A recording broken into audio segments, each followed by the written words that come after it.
गोविंद काका ढोलकिया, उनको हम लीडरशिप फनल में बुला भी रहे हैं। गोविंद भाई ढोलकिया डायमंड के दुनिया के सबसे बड़े व्यापारी, डायमंड की दुनिया के सबसे बड़े एक्सपोर्टर, 40,000 करोड़ का बिजनेस करते हैं। अपने घर के अंदर उन्होंने नियम बना रखा है, शाम को 6 बजे सारा का सारा परिवार इकट्ठे बैठता है। सब बैठ करके, परिवार में कम से कम 30-40 लोग सारे इकट्ठे बैठते हैं, है ना। सारे भाई, भाइयों के बच्चे, भाइयों के बच्चों के बच्चे, भाइयों के बच्चों के बच्चियाँ, भाइयों के बहुएं, भाइयों के पोतों की बहुएं, सब इकट्ठे, पूरा परिवार 40-50 लोग सारे घर में इकट्ठे बैठते हैं और रोज इकट्ठे बैठ के भगवत गीता पढ़ते हैं। बोले आधा टाइम हम क्या करते हैं, आपका गीता इन एक्शन का एपिसोड लगा लेते हैं, वो देखते हैं और साथ में भगवत गीता खोल के पढ़ते हैं। उनके घर का नियम है रात को 8 बजे के बाद कोई भी घर के परिवार वाले को अगर बाहर जाना पड़े तो अकेले नहीं जाएगा। क्या?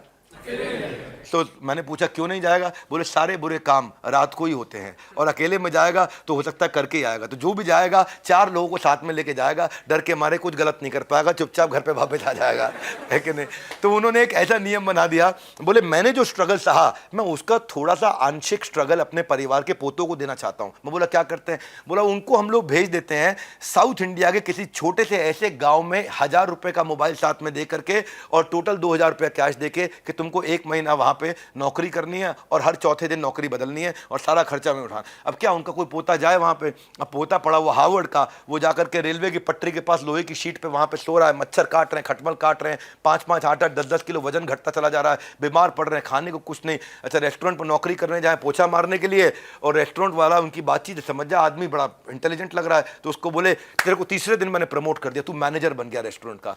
तो बोले कि अगर तुम्हें कोई मैनेजर बना दिया, प्रमोशन दे दे, उसी समय रेजिग्नेशन दे दो, अगली नौकरी ढूंढने चले जाओ, है कि नहीं है। फिर वो आइसक्रीम के ठेले पे गया, उसने कहा तू आइसक्रीम के ठेले में आइसक्रीम बहुत तेज बेच रहा है, इतना मैं जितना 1 महीने में बेचता हूँ तू 2 दिन में बेच देता है, ये ठेला तू रख, मैं नया ठेला खोलता हूँ। बोला रिजाइन कर देना वहाँ ठेले से।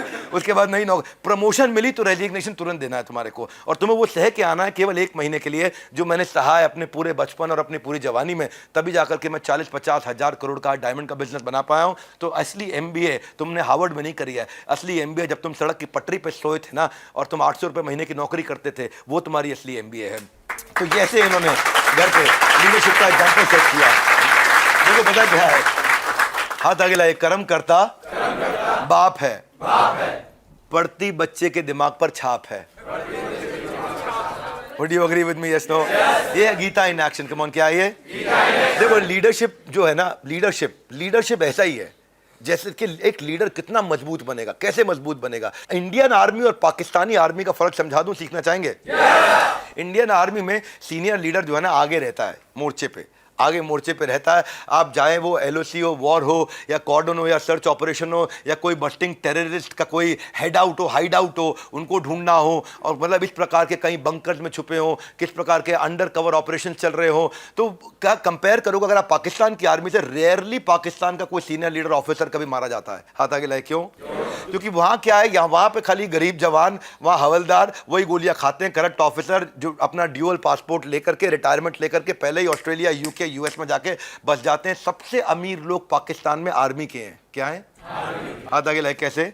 सैकड़ों एकड़ जो है ना जमीनें अपने नाम पे लिख खर्च करवा चुके हैं और जो बिजनेसेस वहां चलते हैं वो आर्मी के लोगों के चलते हैं, आर्मी रन करता है। पाकिस्तान के प्राइम मिनिस्टर को हटाते हैं एक बार, फिर आर्मी का रूल ले आते हैं, फिर थोड़े दिन के लिए दिखाने के लिए प्राइम मिनिस्टर आते हैं, फिर आर्मी को ले आते हैं। इंडियन आर्मी क्या है, यहाँ पे लीडर अपने खुद के एग्जाम्पल से सिखाता है। कारण उसका यही है कि पाकिस्तान लगभग हर एक युद्ध हारता है और हिंदुस्तान आज तक लगभग कोई युद्ध लगभग हारा ही नहीं है, हर बार लगभग जीतता है। ये क्या कारण क्या है? यद यद आचरति श्रेष्ठ तत्तद एव तरो जना, जैसा जैसा लीडर करेगा। Leadership is not at its best when it is taught, it is best when it is caught. ये यहां से शुरू किया था, यहीं इसको मैं पूर्ण विराम दूंगा। लीडरशिप तब नहीं होती है जब वो सिखाई जाती है, तब होती है जब वो देख के अपने आप सीख ली जाती है। हाथ आगे लाइए, तब नहीं होती है जब वो, तब होती है जब वो देख के खुद ही सीख ली जाती है। यही है यद यद आचरति श्रेष्ठ। आप जैसा चुनते हैं वैसा ही आप बनते हैं। आपकी चॉइस आपका कैरेक्टर तय करता है आप क्या बनने वाले।